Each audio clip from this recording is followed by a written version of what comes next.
तो पिछले वीडियोस में हम लोग रैम के बारे में बात कर चुके हैं। क्या है रैम, क्यों वो वोलेटाइल मेमोरी होती है, कैसे वो काम करती है। आज हम लोग देखेंगे कि रैम के कितने टाइप्स हैं। तो रैम के टाइप्स, मेजर टाइप्स हम लोग पढ़ेंगे, और जो अभी ज़्यादातर सुनने में आती है उसके बारे में जानेंगे। फिलहाल रैम के दो टाइप्स हैं। ठीक है, कौन कौन से हैं? तो वो दो टाइप्स हैं हमारे, S RAM and next D RAM. S RAM कहते हैं स्टैटिक रैंडम एक्सेस मेमोरी, और डी रैम है dynamic random access memory. S RAM के बारे में हम लोग देखते हैं। स्टैटिक और डायनेमिक, ये वर्ड हम पिछले वीडियोस में भी डिस्कस कर चुके हैं। स्टैटिक मतलब होता है एकदम स्थिर, एक बार जो हमने बना दिया उसमें कोई बदलाव नहीं। डायनेमिक मतलब काम करते करते में भी खुद में कोई बदलाव कर देना। तो अब देखो, रैम छोटे छोटे डिवाइसेस से बना होता है, लेकिन किस काम के लिए? ओनली डाटा स्टोर करने के लिए, और कोई काम नहीं है इसका। तो हमारा जो एस रैम है वो कहता है कि हम डाटा को लगातार स्टोर करेंगे, मतलब कि चार्ज देते रहिए और हम स्टोर कर देंगे। कहने का मतलब ये है कि उसमें कोई रिफ्रेश रिफ्रेश वाला मोमेंट नहीं होता है। ऐसा कि आया और मतलब कि मेमोरी अगर भर गई है, मैं किसी का काम हो गया है, तो फिर वो काम वाली जगह को खाली कर दे, वहां से सारा का सारा चार्ज निकाल करके बाहर रख दे, उसको हटा दे और फिर उसको भी यूजेबल बना दे।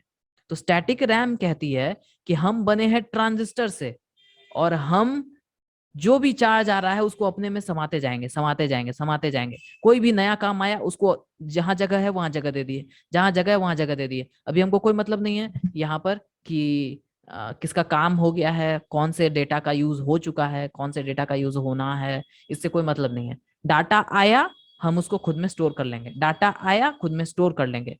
और जैसे ही सीपीयू मांगेगा कि हमको ये डाटा दो, तुरंत उठा करके उसको दे देंगे। और देने के बाद काम हो चुका है, फिर भी हम वहां से, यानी कि ये जो मेन सोर्स है, ये मान लो कि ये है तुम्हारा मेन सोर्स, ये जो ये वाला जो पार्ट है, यहाँ से कोई मतलब मेमोरी यहाँ पर स्टोर डाटा हो चुका है, यहाँ से ये उठ करके सीपीयू के पास चला गया है। ठीक है, सीपीयू के पास जा चुका है, इसका काम तो हो गया। लेकिन यही एस रैम की खास बात है कि ये नहीं सोचता कि काम हो चुका है तो इस मेमोरी को खाली करके दूसरे काम के लायक बना दें। ये भरता जाता है, भरता जाता है, भरता जाता है, भरता जाता है, क्योंकि ये स्टैटिक रैम है।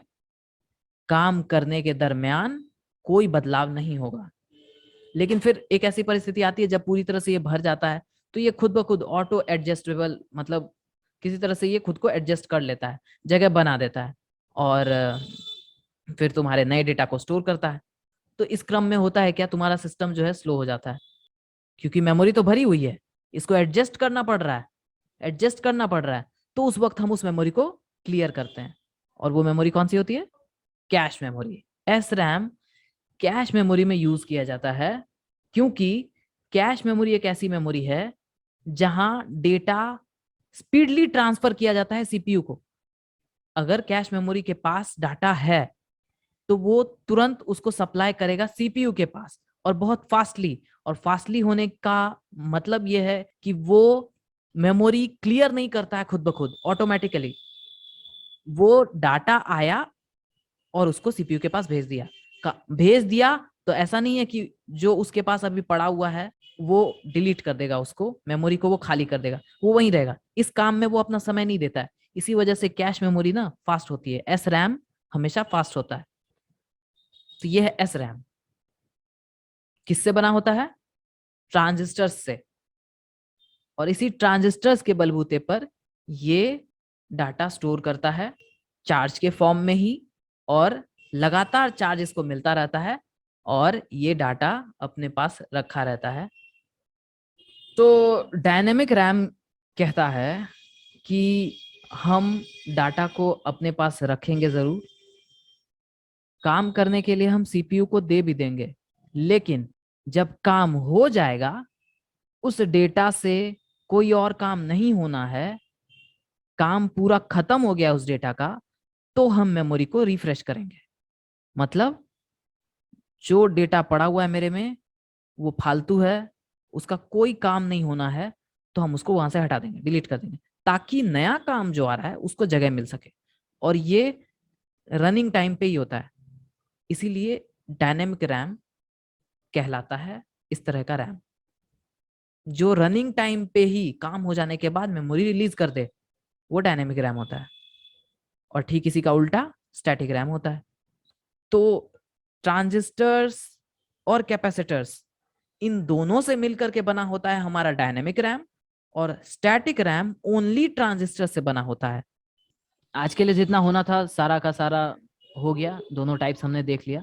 अब सवाल है कि अरिथमेटिक ऑपरेशंस सीपीयू के किस यूनिट में प्रोसेस किए जाते हैं। अब इसका सही जवाब अगर तुम लोगों को चाहिए होगा तो टेलीग्राम चैनल पे मिल जाएगा, नहीं तो इंस्टाग्राम पे देख लेना। और अगर तुम लोगों को भी अगर कुछ सुझाव देना हो, मतलब और कुछ बेहतर करने का तरीका मिलता है तो वो भी, और किसी स्पेसिफिक कोई तुम्हारे लिए जो तुमको लगता है तुमको समझ नहीं आता है कोई टॉपिक, अगर वो चाहिए हो, उसका एक्सप्लेनेशन चाहिए हो, तो वो भी बोल सकते हो। हम एकदम ट्राई करेंगे, ढूंढ डांड के ही सही, पर समस्या दूर करें। अगले वीडियो में मिलते हैं हम लोग नए टॉपिक के साथ। खुद को खुद से बेहतर बनाते रहिए। आप सभी धन्यवाद।